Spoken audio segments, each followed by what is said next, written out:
갈비뼈가 여자가 됐다.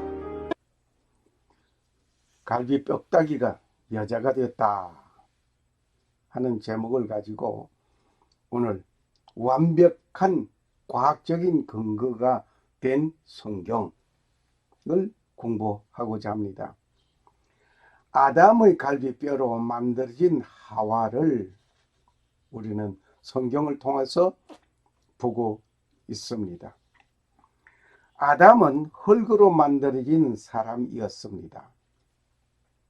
하와는 그 아담의 갈비뼈로 만들어진 귀한 하나님의 작품이었습니다. 이런 말을 하면 일부의 사람들은 믿을 수 없고 과학도 모르는 무식한 예수쟁이들이라고 혹평을 하는 말을 들었습니다.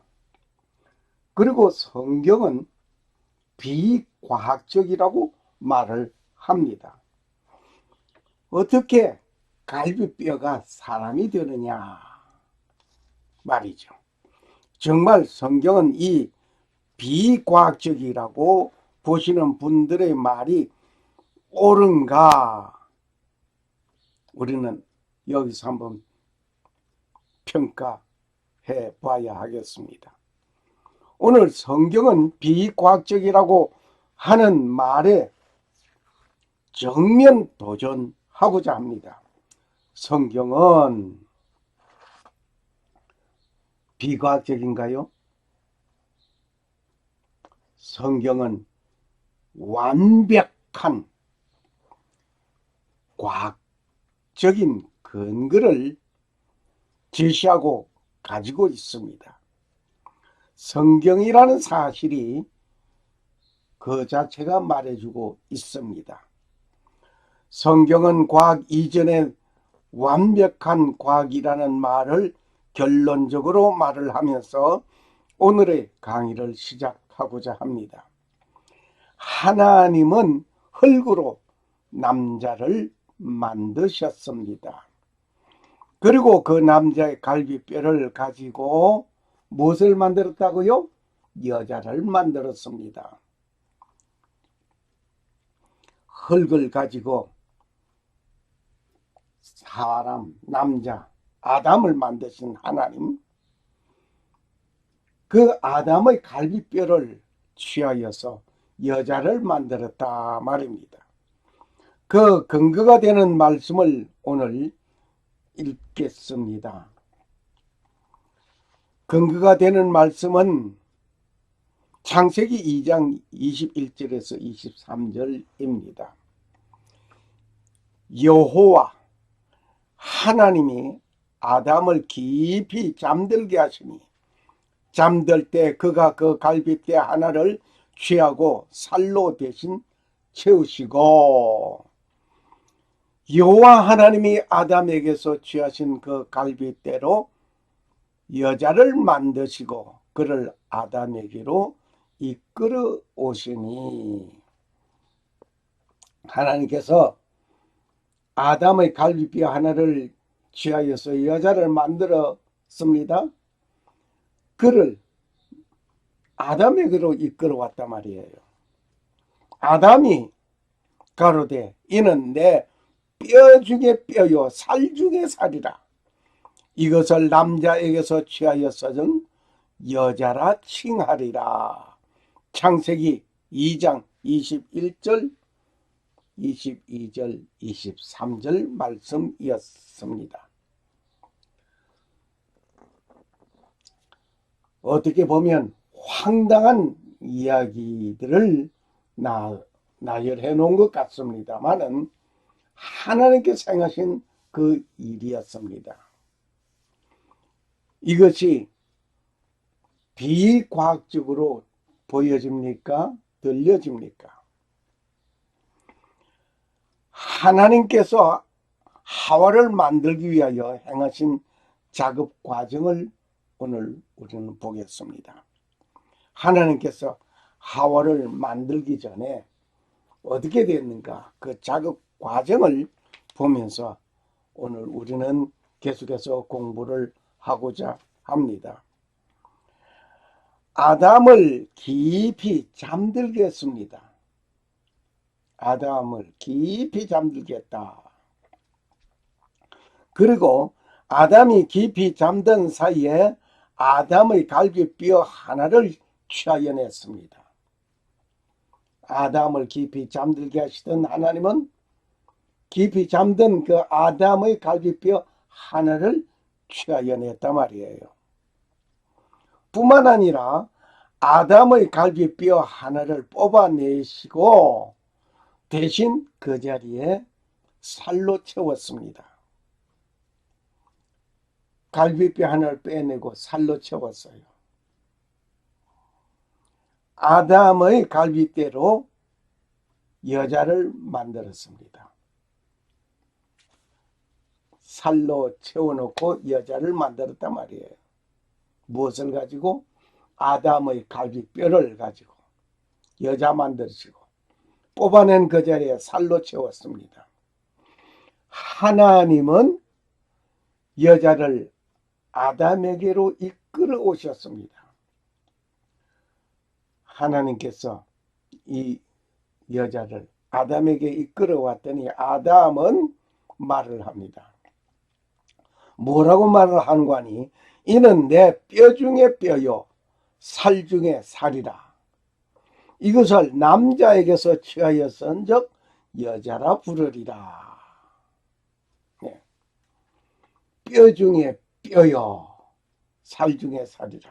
그러니까 아담의 갈비뼈 하나를 뽑아서 만든 여자인 것을 아담이 알았습니다. 그래서 남자에게서 취하였다. 그래서 여자라 칭하리라 하였습니다. 이러한 말씀에 어떤 분은 말을 합니다. 결혼식장에서 내가 이제야 내 갈비를 찾았노라 라고 말을 하는 자를 봤습니다. 이 말은 그 말하게 되는 그 진위는 결혼하기 전에는 내 갈비가 하나 없었는데 결혼함으로써 내가 갈비 찾아서 왔다, 찾았다 이 말이지요. 그저 우스개로 지나가는 얘기 같지만은 하나님께서 내 갈비 하나를 뽑아서 여자 만들었는데 그 여자가 어디 있느냐? 오늘 결혼한 이 사람이 내 갈비다. 이런 얘기죠. 재밌기도 하고 또 웃고 지나갈 얘기가 아닌 것 같습니다. 오늘 남자분들의 갈비뼈가 하나 부족하지 않는지 확인하는 귀한 시간이 될 수가 있겠습니다. 하나님께서 남자 갈비 하나를 뽑았으니까 살로 대신 그 자리에 채워 넣었으니까 갈비 하나는 부족하지 않겠느냐 말이에요. 하나가 부족하다고 한다면 어느 쪽일까요? 오른쪽일까요? 아니면 왼쪽일까요? 하나님께서 갈비를 어느 쪽 갈비를 뽑았다는 얘기는 없습니다. 그런데 갈비를 세보면 알 수 있겠기에 오른쪽 갈비 한번 세보시고 왼쪽 갈비 한번 세보세요. 하면서 내 옆구리 갈비뼈를 세어보는 일이 있을 것입니다. 아무리 세어봐도 똑같은데 하면서 성경 기록이 좀 과장된 것 같이 여겨집니다. 아니 이런 상황에서 그냥 하나님의 말씀이니 무조건 믿고 믿음으로 굳건한 믿음으로 살아가는 믿음의 사람의 반열에 서는 자도 있을 것입니다.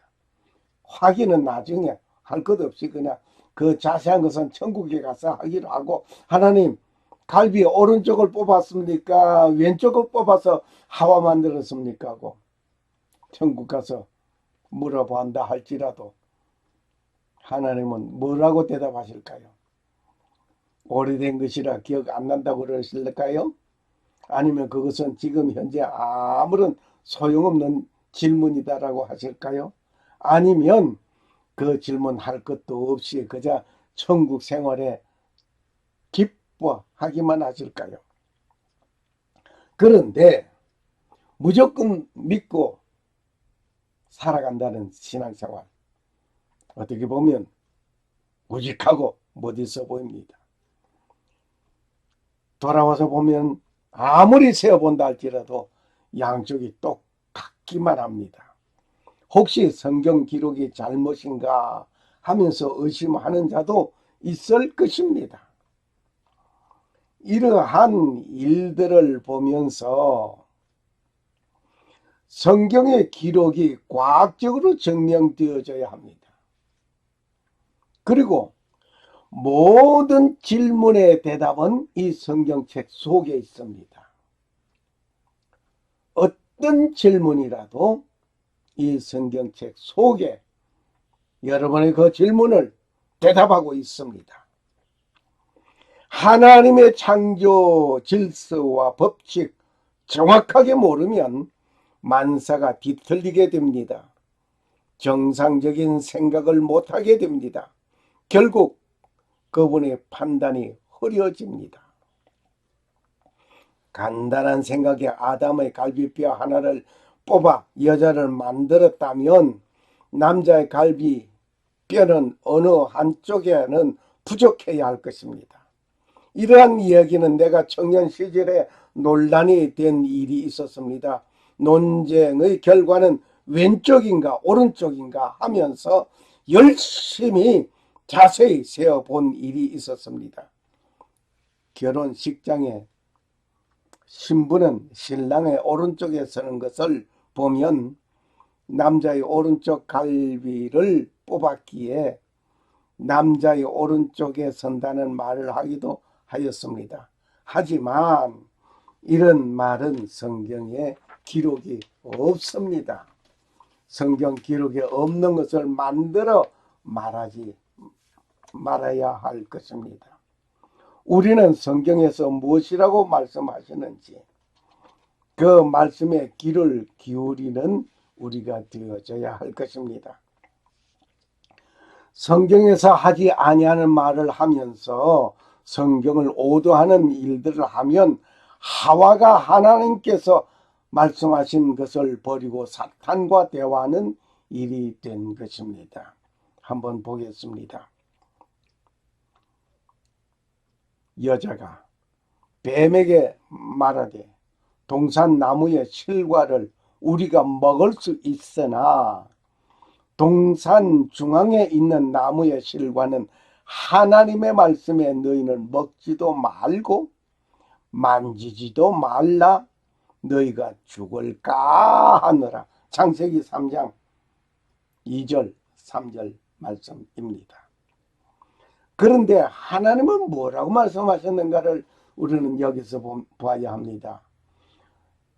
하와는 분명히 말하기를 먹을 수 있으나 동산 나무의 실과를 먹을 수 있으나 동산 중앙에 있는 나무의 실과는 하나님의 말씀에 너희는 먹지도 말고 만지지도 말라 너희가 죽을까 하노라. 하와는 사탄과 대화하는 가운데에서 자기 생각을 가미했습니다. 무엇에 보태어서 하나님께서 하신 말씀을 들면서 얘기를 하는데 자기 생각을 가미해버렸습니다. 그런데 하나님께서 뭐라고 말씀하셨습니까? 여호와 하나님이 그 사람에게 명하여 가라사대 동산 각종 나무의 실과는 네가 임의로 먹되 선악을 알게 하는 나무의 실과는 먹지 말라. 네가 먹는 날에는 정녕 죽으리라 하시니라. 창세기 2장 16절 17절 말씀이었습니다. 분명히 하나님께서 말씀하신 것은 선악을 알게 하는 나무의 실과라고 지명하였습니다. 여기에 하와는 동산 중앙에 있는 나무의 실과는 뭐 근접하기는 했습니다마는 하나님은 분명하게 선악을 알게 하는 나무의 실과라고 했습니다. 그리고 먹지 말라고 했습니다. 하와는 뭐라 했습니까? 먹지도 말고 만지지도 말라, 만지지 말라 소리 없었습니다. 그리고 하나님께서는 먹는 날에는 정령 죽으리라 하였는데 하와는 죽을까 하더라. 안 죽을 수도 있다 이 말이거든요. 선악과에 대하여 하나님의 말씀은 먹지 말라고 하셨습니다. 만지지 말라는 말씀은 하시지 아니하였습니다. 하와는 하나님의 말씀에 더하기를 잘하였습니다. 그리고 하나님께서 먹는 날에는 정령 죽으리라고 말씀하셨는데 하와는 죽을까 하노라 라고 빼기를 잘하였습니다. 우리가 성경을 읽고 신앙생활을 하는데 하나님께서 말씀하신 말씀에 내 생각에서 더하기와 빼기를 하면서 신앙생활을 하는 자는 하와와 같은 죄를 범하는 일이 될 것입니다. 하나님의 말씀을 가감하는 자는 어떻게 되는가? 하나님의 말씀을 가감하는 자, 보태서 말하는 자, 하나님의 말씀을 하면서 내 철학이나 내 사상이나 내 생각 이따위를 보태서 말을 하는 자, 때로는 하나님께서 이렇게 말씀하셨는데 그 말씀을 삭감해서 하는 자, 어떻게 그 결과 어떻게 되는지 오늘 보시겠습니다. 하나님께서 말씀하십니다. 내가 이 책의 예언의 말씀을 듣는 각인에게 증가하노니 만일 누구든지 이것들 외에 더하면 하나님이 이 책에 기록된 재앙을 그에게 더하실 것이요. 네. 하나님께서 말씀하신 그 말씀, 거기에서 그 말씀 말고 다른 것을 더하여 보태서 말을 한다면 하나님께서 기록된 성경 말씀에 기록된 그 재앙, 그 재앙에서 더하여 내겠다, 더하여 주겠다. 그런데 또 봅시다.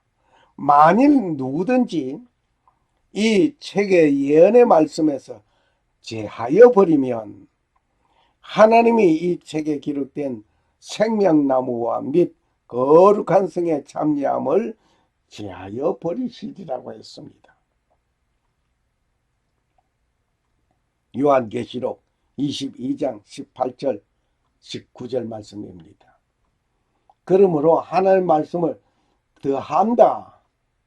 더한다. 더하게 하지 맙시다. 하나님의 말씀 그대로 듣고 그대로 전하고 그대로 가르쳐야 합니다. 설교하면서 하나님의 말씀을 하면서 깐티가 듣고 입만에 깐티가 듣고 누가 뭐라고 말하고 그런 더하여서 말하는 하나님의 말씀을 증가하고 확인하기 위해서 삽입되는 말씀은 좋겠습니다마는 더하여서 말하는 더하기를 잘하긴 하면 하나님께서 기록해 놓은 그 재앙들 외에 더하여 주겠다고 했습니다. 그리고 하나님의 말씀, 예언의 말씀을 그래서 제하여 빼기를 잘하면은 하나님이 기록한 이 책의 말씀 생명나무와 그 거룩한 성의 참여함을 제하여 버린다고 했습니다. 무섭고 놀라운 일입니다. 하나님의 말씀에서 빼기를 잘하면 생명나무와 거룩한 성에 참여하면서 제하여 버린다고 했습니다. 천국 못 가는 것입니다. 하나님 말씀 그대로 전하고 그대로 믿고 순종해야 합니다. 하나님의 말씀에서 더하기를 잘하는 사람에게는 성경 말씀에 기록된 재앙들을 더한다고 했습니다. 하나님의 말씀에 가감하지 말아야 하겠습니다. 하나님의 말씀 그대로 믿고 순종하는 자가 되어야 할 것입니다. 아담에게는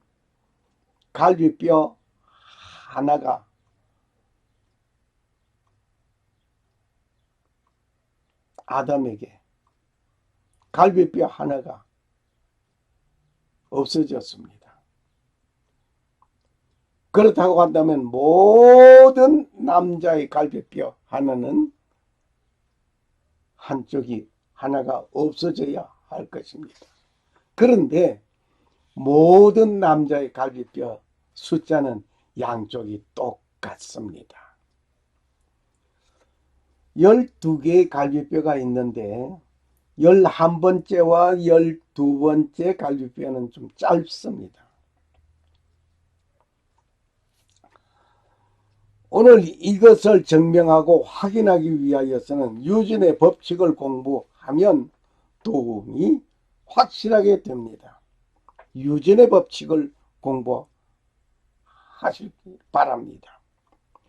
우리의 상식에 생각하면 하나님께서 아브라함의 갈비뼈 하나를 뽑아냈다면 아담의 후손의 남자는 갈비뼈 하나가 모자라는 것으로 생각하게 됩니다.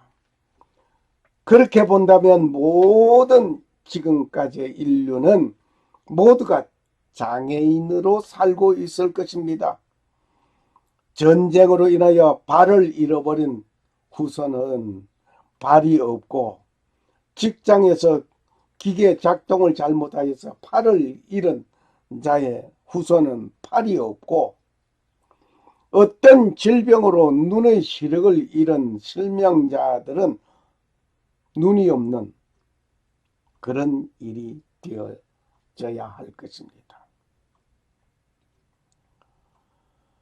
별별 종류로 살아가는 장애인들 말입니다.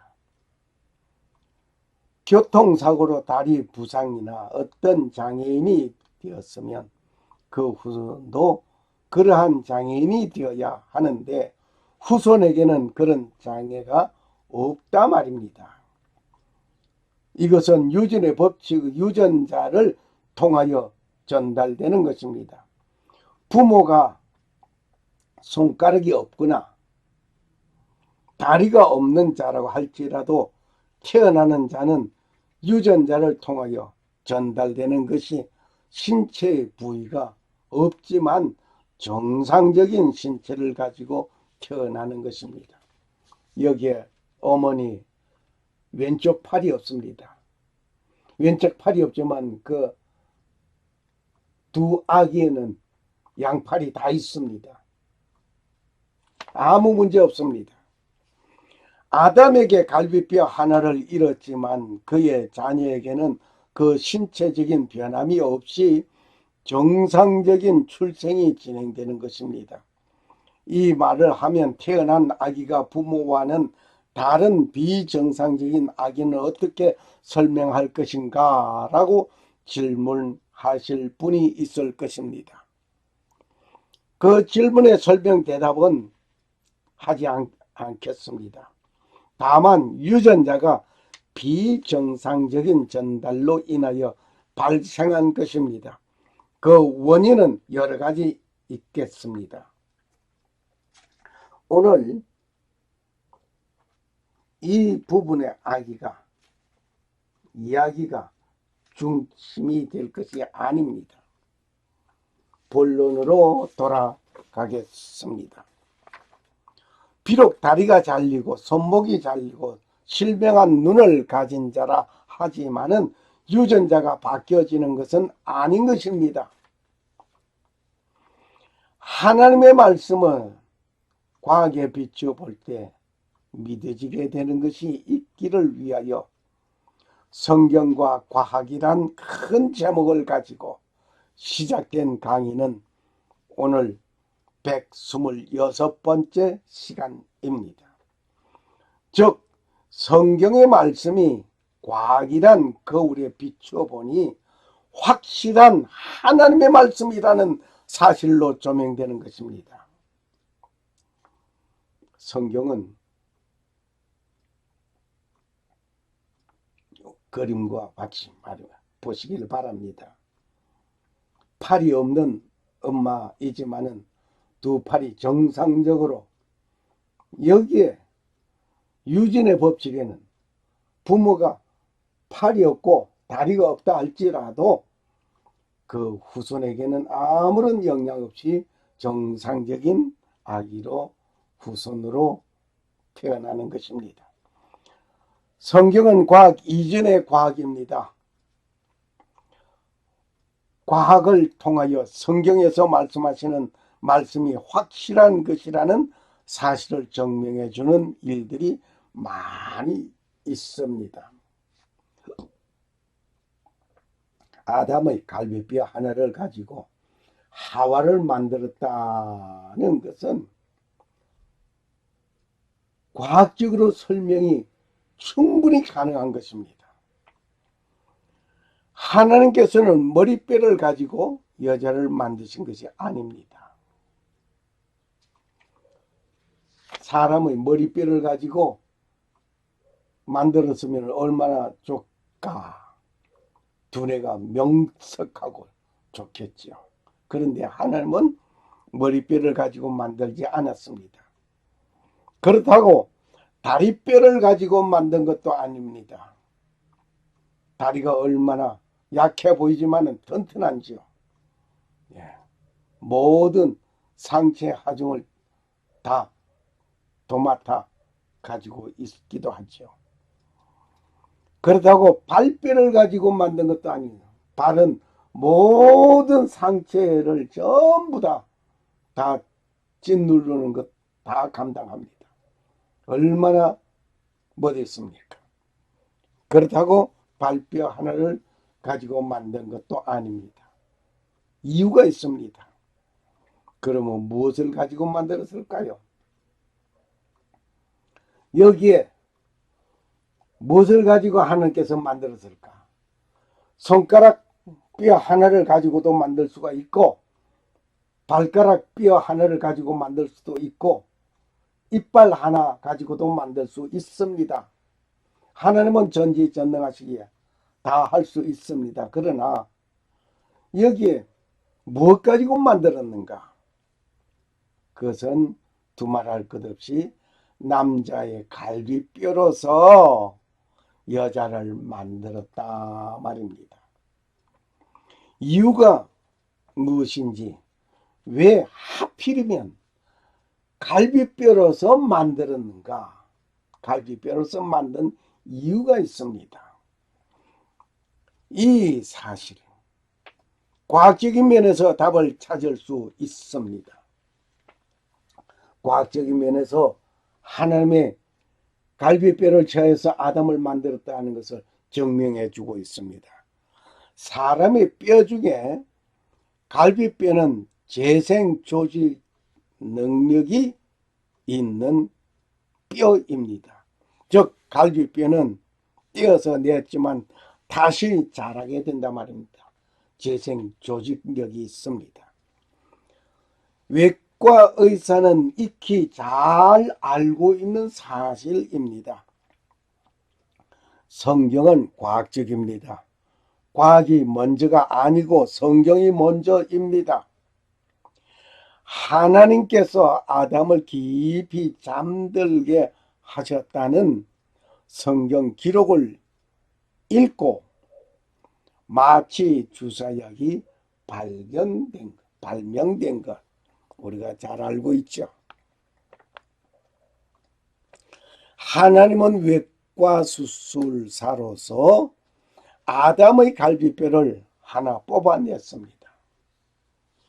어느 누구는 말을 하기로 하나님께서 아담의 갈비뼈를 어떻게 취하였을까? 그저 갈비뼈 나와라! 그렇게 하셨을까? 능력이 많으시니까 아담의 갈비뼈 오늘 내가 하와를 여자를 만들려고 하니까 넌 나와. 그렇게 했겠느냐 이겁니다. 그런데 결코 저는 그렇게 생각하지 않습니다. 하나님께서 외과 수수 집도자가 되어서 분명히 갈비뼈 하나를 뽑아내셨습니다. 오늘날 외과 수술 의사의 최초 수술의 표본 의사는 창조주 하나님이라는 사실을 우리는 기억하고 있어야 되겠습니다. 인간의 뼈는 206개의 뼈 중에 가장 능력이 있는 뼈는 극히 일부분입니다.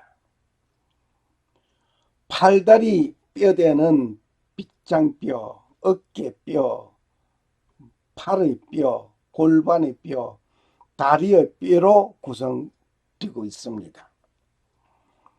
사람의 몸을 이루는 뼈의 수는 개인 각자의 차이가 있을 수 있지만 일반적으로 성인은 206개의 뼈를 가지고 있다고 합니다. 여기에 옆에 그림을 한번 보면서 뼈 종류를 한번 보시면서 생각해 보실 수가 있겠습니다. 그런데 갓 태어난 아기는 몇 개나 되느냐? 270개의 뼈가 있습니다. 270개의 뼈가 성인이 되어가면서 뼈 숫자가 줄어든다고 했습니다. 갈비뼈가 가장 뛰어난 재생 능력이 있는 것이라는 사실을 좀 전에도 말씀을 드렸습니다. 그래서 아담의 수술이라는 말을 들어보셨습니까? 의사는 말을 하고 있습니다. 성형외과에서 갈비뼈가 재생될 것을 생각하면서 시술하는 시술이 있는데 그 시술하는 수술을 뭐라고 하는 거 아니? 아담의 수술이라고 말을 합니다. 아담의 수술. 아담의 갈비뼈로 하와를 만들었다는 말이 과학적인가 아닌가? 여기서 과학자가 말을 하고 있었으니 더 이상 말이 필요 없습니다. 정확한 하나님의 말씀이 과학자들의 말로서 연구 결과로서 밝혀지고 있습니다. 과학적인가? 라는 질문에 이 말을 믿지 못하는 사람이 또 있습니다. 여하튼 어떻게 됐든 과학적이면 내가 믿겠다 하지만은 과학자가 말을 하는 어떤 말도 믿을 수가 없다고 하는. 그래서 성경에서 뭐라고 하면은 그건 무조건 거절이에요. 과학자가 말을 했다면은 무조건 믿고 따라가요. 그런데 그 과학자가 엉터리 같은 말을 한 때도 따라가는, 믿고 따라가는 어리석은 사람 많이 있습니다. 자, 하나님께서 천지 만물을 창조하셨다고 했는데 이 우주 삼라만상은 저절로 생겼다, 진화됐다 하면서 말하는 진화론자들의 그 과학자가 말을 하거든요. 그 말은 또 100% 믿고 따라가요. 지구가 수억만 년 전부터 어쩌고 저쩌고 하나님께서 창조한 것을 여하튼 버리고 싶어서 그렇게 안달합니다. 그런데 한번 보시기를 바랍니다. 아담의 갈비뼈로 여자를 만들었다는 말은 지극히 정확한 과학적인 말입니다. 아담의 갈비뼈로 여자를 만들었다. 이 말은 지극히 성경 말씀이 과학적이라는 사실을 입증해 주는 것입니다. 오늘 여러분 이것을 아십니까? 인간 복제. 인간 복제가 무엇인가를 여러분 잘 아실 것입니다. 너무나 놀라운 논쟁거리가 되기도 했고 놀라운 일들이 있었습니다. 복제 개가 복제 양이 태어나기도 했고 복제 인간. 자, 인간 복제라는 말은 인간의 세포 하나를 가지고 다른 새로운 인간을 만든다는 것입니다. 이 일은 세상 사람들의 주목을 받고 있었습니다. 생명복제 기술이 윤리적인 문제점들이 있었습니다. 황우석 교수가 체세포를 이용한 인간 배아 복제를 통하여 특허 출원한 일도 있었습니다. 인간 과학자는 사람의 몸의 일부 세포를 가지고 또 하나의 인간을 만들 수 있다는 말이 인간 복제라는 것입니다. 인간 복제는 생명윤리 논란에 뜨겁게 일어났습니다. 생각해 보시길 바랍니다. 정상적으로 남녀가 관계를 하면서 결혼하여서 얻어진 그 아기, 출산, 이 정상적인 것입니다. 그것도 또 불륜으로 이루어진 것도 욕을 하기도 하지요. 그런데 그 관계가 아니고 줄기세포 연구를 통해서 인간 복제 등을 개가 새 복제되어 나오고 양이 복제되어 나왔다. 사람도 그렇게 할 수 있다. 이건 윤리면에서 엄청 문제가 되는 것입니다. 하나님께서는 인간의 갈비뼈를 가지고 다른 인간을 만들었다는 것이 믿어지지 아니한다는 것은 이상한 이야기입니다. 과학자들도 이런 말을 하고 있는 것은 인간 복제. 인간 복제는 하나님께서 먼저 행하셨습니다. 아담의 갈비뼈 하나를 뽑아 냈습니다. 그리고 그것을 여자로 만들었습니다. 새로운 인간을 만들었단 말이에요. 이 인간 복제죠. 사람이 하고자 하는 인간 복제와 하나님께서 행하신 인간 복제는 차원이 다른 것입니다. 하나님께서 아담의 갈비뼈를 가지고 하와를 만드신 것은 오늘날 과학자들이 인간 복제를 시도하는 이야기 속에서 볼 때 하나님의 말씀은 과학적이라는 사실을 입증해 준 것입니다. 오늘날 과학자들도 사람의 세포 일부를 가지고 또 하나의 인간을 만든다고 하는데 전지전능하신 하나님께서 하신 그 일을 믿지 못한다면 이해가 되지 않습니다. 믿지 못한다면 얕든 성경 하나님을 외면하고자 하는 면이 크다 말입니다. 세상 과학자들이 세포의 일부를 가지고 또 다른 인간을 만들겠다는 말을 믿으면서 하나님의 행하신 이 일을 믿지 못한다면 문제가 심각한 정도가 아닙니다.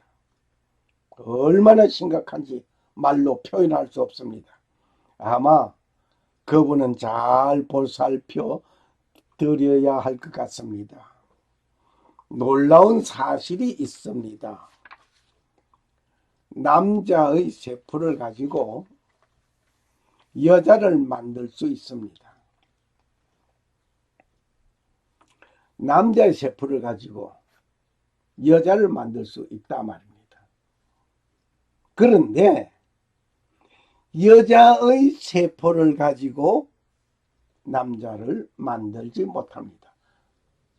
지금 엄청 놀라운 성경 이야기보다도 과학 얘기를 하고 있습니다. 사람에게는 23개의 염색체가 있습니다. 염색체가 23개가 있는데 23번째 염색체는 성별을 구분하는 염색체라 말입니다. XXY. 이 염색체가 남자냐 여자냐 이것을 말해주고 있습니다. 23염색체는 성염색체라고 말을 하고 있습니다. 이 염색체는 염색체 발음도 잘 안 되려고 그래요. 예. 염색체 가운데 23번 섬염색체. 남자에게는 어떤 것이 있느냐? 남자에게는 XY 염색체가 있습니다. 그림을 본 바와 같습니다. XY 두 개가 있습니다. X 염색체와 Y 염색체 두 개를 가지고 있습니다. 그런데 여자에게는 XX 뿐입니다. Y가 없습니다. 남자에게 정자를 만들어냅니다. 남자는 정자를 만들어내고 여자는 난자를 만들어냅니다. 정자를 만든다는 것은 남자로서 씨를 뿌리려 간다는 얘기고, 난자는 다시 말하면 밭이라 이렇게 생각하면 뭐 잘 아시겠습니다. 너무나 많은 얘기들을 듣고 있었기에 더 설명이 필요 없으리라 봅니다. 생식세포의 정자 속에는 XY 염색체가 함께 들어가지를 못합니다. XY 염색체가 함께 들어가지 못하고 X가 들어가든지 Y가 들어가든지 둘 중에 하나만 들어갑니다. 그러니까 남자의 그 정자 속에는 Y가 들어가든지 X가 들어가든지 Y, X가 두 개 다 함께 동시에 들어가서 남자를 만나러 가지 못한다 말입니다. Y가 들어가든지 X가 들어가든지. 그런데 여자에게는 Y가 없습니다. XX 염색체만 있습니다. 위에 오른쪽 그림을 보시면 아시겠습니다.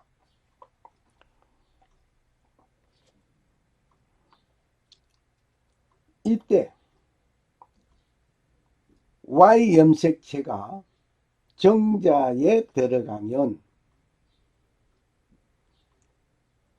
Y 염색체가 들어가서 Y 염색체가 들어간 그 정자가 난자를 만나게 되면 무엇이 된다? 아들이 된다 이거예요. 남자가 된다 이거예요. 근데 만일에 그 정자에 X 염색체가 들어가면 그 들어간 그 정자가 난자를 만나면 무엇이 된다? 딸이 된다는 얘기예요. 여자가 된다는 얘기예요. 그러니까 X 염색체는 여자가 되고 Y 염색체는 남자가 된다. 이렇게 생각하시면 됩니다. 이것이 남자가 가지고 있는 염색체에서 어떤 염색체가 정자 속에 들어가서 Y냐 X냐 들어간 것 따라서 난자를 만나면 아들이냐 딸이냐 그렇게 구분되는 것입니다.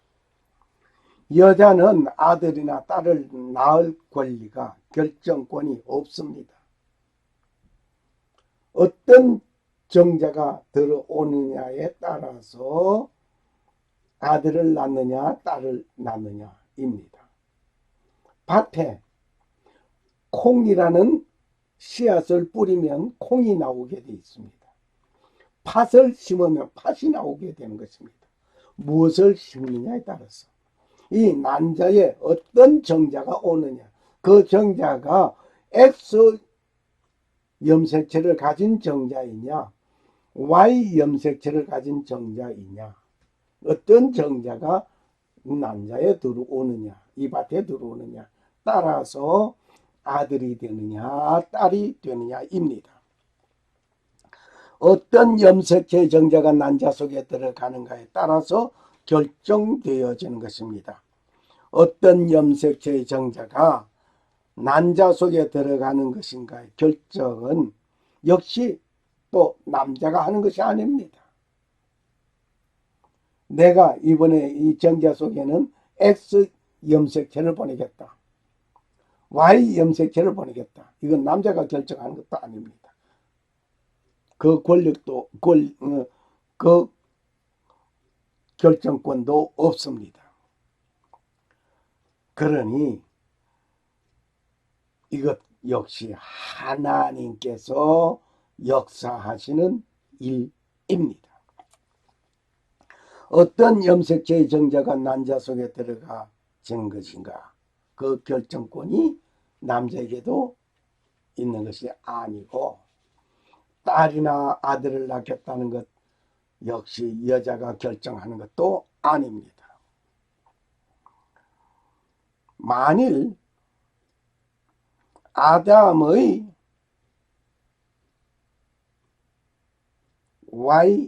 XY 염색체가 통째로 복사되어서 간다면 분명히 남자가 될 것입니다.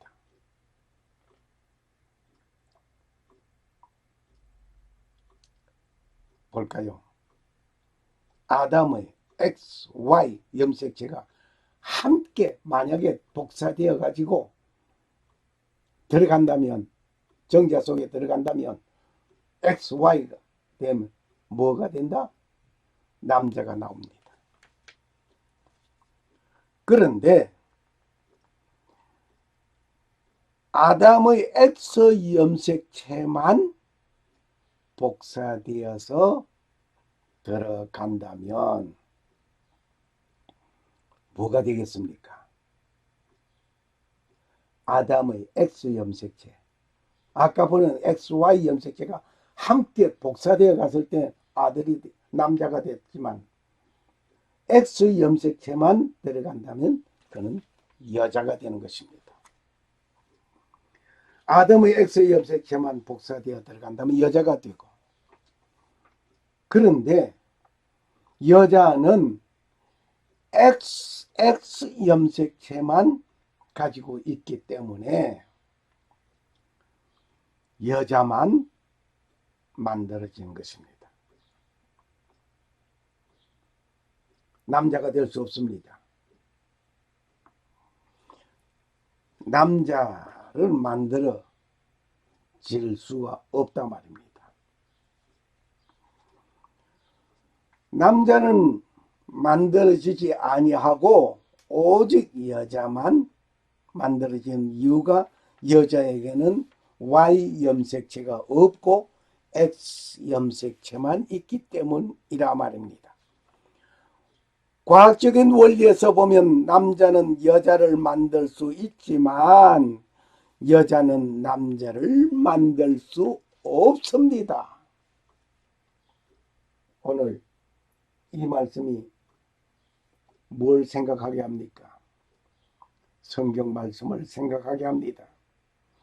성경에는 남자로부터 여자를 만들었다고 기록하고 있습니다. 이 말씀이 성경적인 면에서 밝혀지고 있습니다. 말씀을 읽겠습니다. 아담이 가로되 이는 남자에게서 취하였은즉 여자라 칭하리라. 창세기 2장 23절 말씀입니다. 자, 여기서 남자에게서는 여자가 나올 수 있습니다. 왜? 염색체가 XY, Y가 있기 때문에 여자에게서는 Y가 없습니다. X만 있습니다. 그러므로 남자에게서는 X 염색체가 정자 속에 들어가면 난자를 만났을 때 여자가 되고, Y 염색체가 정자 속에 들어가서 난자를 만나면 남자가 되고. 좀 전에도 설명이 있었습니다마는 아담에게 XY 두 개의 염색체가 복사되어서 정자 속에 들어간다면, 이건 가상이에요. 들어간다면 남자가 된다. 그럼 하나님께서 아담이라는 남자에게서 갈비뼈 하나를 취하였습니다. 그리고 만든 것이 여자였습니다. 그러므로 남자에게서 취하였은즉 여자라 칭하리라. 오늘 이 유전의 법칙에서 설명이 되고 있습니다. 이 말씀은 현대 과학의 하나님의 말씀이 사실임을 증명해주는 사건이기도 합니다. 여자로부터는 남자를 만들지 못합니다. 하와를 아담의 갈비뼈로 만들었다는 말씀에 생각나는 글자 하나가 있습니다. 사람 인자 말입니다. 사람 인자 가만히 한번 쳐다보시길 바랍니다. 작대기가 쓰러지는데 쓰러지지 못하도록 탁 옆구리에서 받쳐주고 있죠. 사람은 혼자 살 수 없습니다. 혼자 설 수 없습니다. 누군가 쓰러지고 넘어지는 자를 받들어 주어야 합니다. 사람 인자의 모습을 보십시오. 받치고 있는 그 모습. 쓰러지는 것을 쓰러지지 아니하도록 받치고 있죠. 남자의 갈비뼈를 뽑아 여자를 만들었는데 그 여자는 남자의 옆구리에서 얻어진 것이기에 마치 무엇과 같은 거? 지게가 혼자 서 있지 못하고 지게 작대기가 받쳐줘야 서 있듯이 말입니다. 여자는 남자를 받치고 있는 역할을 하는 것이라 이렇게 보여집니다. 그래서 옆구리에서 갈비를 뽑아낸 것 같기도 합니다. 그런데 그 갈비가 하나를 뽑아냈지만은 갈비는 재생 능력이 있습니다. 그래 자라난다 말입니다. 그래 채워진다 말입니다. 여자가 탄생하게 된 동기를 한번 보겠습니다. 어차피 아담과 하와가 지음을 받았는데 하와가 지음을 받은 그 하와에 대한 이야기 오늘 보겠습니다. 말씀은 창세기 2장 18절의 말씀. 여호와 하나님이 가라사대 사람의 독처하는 것이 좋지 못하니 내가 그를 위하여 돕는 배필을 지으리라. 여호와 하나님이 말씀하셨습니다. 아담을 지어놨는데 아담이 독처하는 혼자 살고 있는 것이 좋지만 다른 모든 것은 다 짝이 있어요. 암수가 있었어요. 짝이 있어요. 식물도 그랬고 곤충도 그랬고 동물도 그래서 다 짝이 있어요. 흑암이 있으면 밝음이 있고 빛이 있으면 어둠이 있고 다 상대적인 것이 있는데 남자가 있는데 여자가 없단 말이에요. 그래서 하나님께서 그 남자를 돕는 배필을 지어주신 것입니다. 하나님께서 창조하신 피조물 가운데 사람이 홀로 독차는 것을 보시고 돕는 배필을 지으실 것을 말씀하셨습니다. 결국 하나님께서 아담이 홀로 독차는 자에게 돕는 자를 만들어 주셨단 말입니다. 하와는 아담을 돕는 자로 지음을 받았습니다. 즉 여자는 남자를 돕는 자로 탄생한 것입니다. 남자를 주관하는 자로 만들지 아니했습니다. 주관자는 남자입니다. 여자는 돕는 자입니다. 남편을 주관하는 자로 만들지 않았단 말입니다. 그렇다고 하여서 여자는 모든 남자를 돕는 자로 탄생한 것도 아닙니다. 오해하지 마시길 바랍니다. 여자는 모든 남자를 돕는 자라 해가지고 이 남자 저 남자 전부 다 도와주는 어떤 일이든지 다 도와주는 그런 직분 그거 아닙니다. 한 가정의 아내는 여자는 남자를 돕는 자로 그 의무와 책임이 주어진 것입니다. 그러면 어떻게 도와야 할 것인가를 답은 나와 있습니다.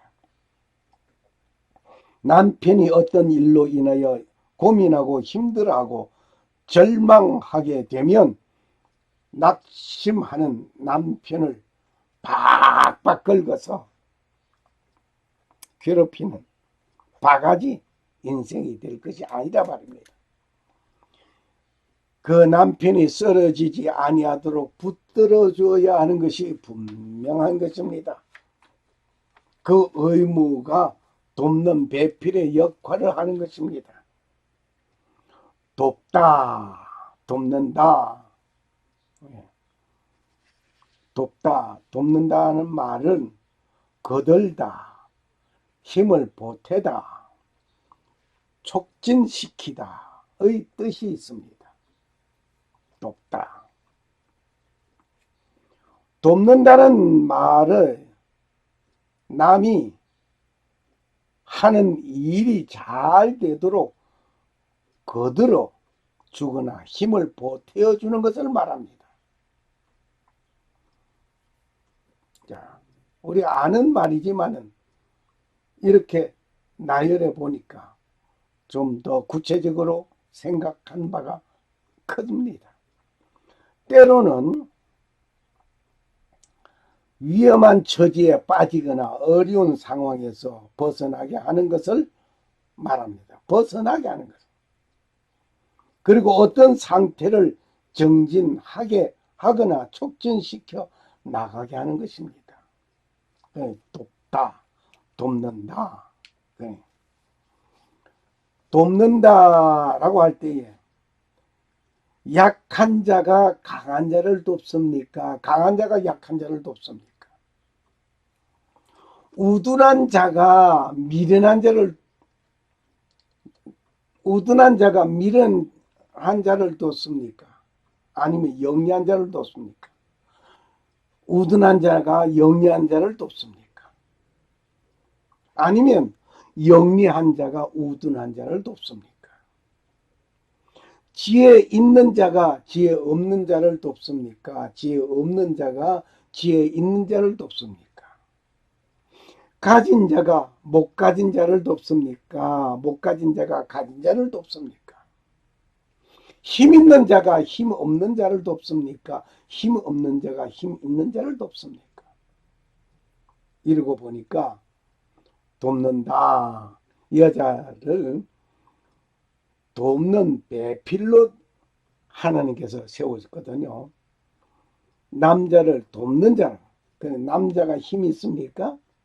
아마 육체적인 힘은 있을는지 모릅니다만은 돕는 자를 세웠으니 여자가 지혜 있습니까? 남자가 지혜 있습니까? 여러분이 해석하시기를 바랍니다. 어떻게 돕겠습니까? 힘들어하는 자에게 구박하는 일은 돕는 것이 아니라 더 힘들게 하는 것입니다. 돕는 자가 아니라 방해하는 자가 되는 것입니다. 그리하여 돕는다라는 말의 반대말은 방해한다는 말이 돕다의 반대말입니다. 여자는 하나님께서 말씀하신 것과 하나님의 법도에서 남편을 도와야 하는 것입니다. 그저 내 생각에 따라서, 여자의 생각에 따라서 남편을 무조건 돕는 그런 것이 아니라 그 기준이 있단 말이에요. 그런데 하와는 사탄의 말을 듣고 남편을 돕는 자가 아니라 방해자가 된 것을 우리는 잘 알고 있습니다. 한 가정의 아내는 남편을 어떻게 내조하고 돕는가에 따라서 그 가정이 바로 서게 되는가, 무너지는가입니다. 아니면 쓰러지는가. 열왕기상에서 보는 아합 왕은 아내 이세벨의 말을 듣고 그 말에 충족하였습니다. 결과는 패망하였습니다. 그 패망한 가정 봅니다. 한 가정의 아내가 남편을 어떻게 돕는가에 달려 있습니다. 그 기준이 있습니다. 돕는 기준은 하나님의 말씀과 하나님의 법도를 기준하여야 합니다. 하나님의 말씀과 하나님의 그 법도를 기준하지 않고 돕는 것은 말이 안 됩니다. 하나님께서 아담에게 말씀하셨습니다. 하와가 하는 말을 듣지 않고 하나님의 말씀을 기억하는 아담이 되었어야 하는데 하와의 말을 들었습니다. 이건 돕는 자의 말이 아니었습니다. 사탄과 대화를 나누고 하나님의 말씀을 가감한 하와가 하는 그 말을 듣고 가져온 선악과를 먹었습니다. 그 결과 인류의 조상 아담이 범죄한 그 범죄로 인하여 온 인류는 사망에 이르게 된 것입니다. 기준이 되는 하나님의 말씀과 법도를 지키고 듣고 가르치는 자가 되어져야 할 것입니다. 네가 네 하나님 여호와의 말씀을 삼가 듣고 내가 오늘날 네게 명하는 그 모든 명령을 지켜 행하면 네 하나님 여호와께서 너를 세계 모든 민족 위에 뛰어나게 하실 것이라. 신명기 28장 1절 말씀입니다. 네가 네 하나님 여호와의 말씀을 듣고 삼가 듣고 내가 오늘날 네게 명하는 모든 명령을 지켜 행하면, 하나님께서 행하신 그 말씀 지켜 행하면 네 하나님 여호와께서 너를 세계 모든 민족 위에 뛰어나게 하실 것이라. 모든 세계 민족 위에 뛰어나게 함을 받기를 원합니까? 신명기 28장 1절의 말씀을 묵상하시기 원합니다. 샬롬. 살아 역사하시는 하나님의 축복이 여러분에게 임하시기를 소원합니다. 감사합니다. God is now here. Thank you.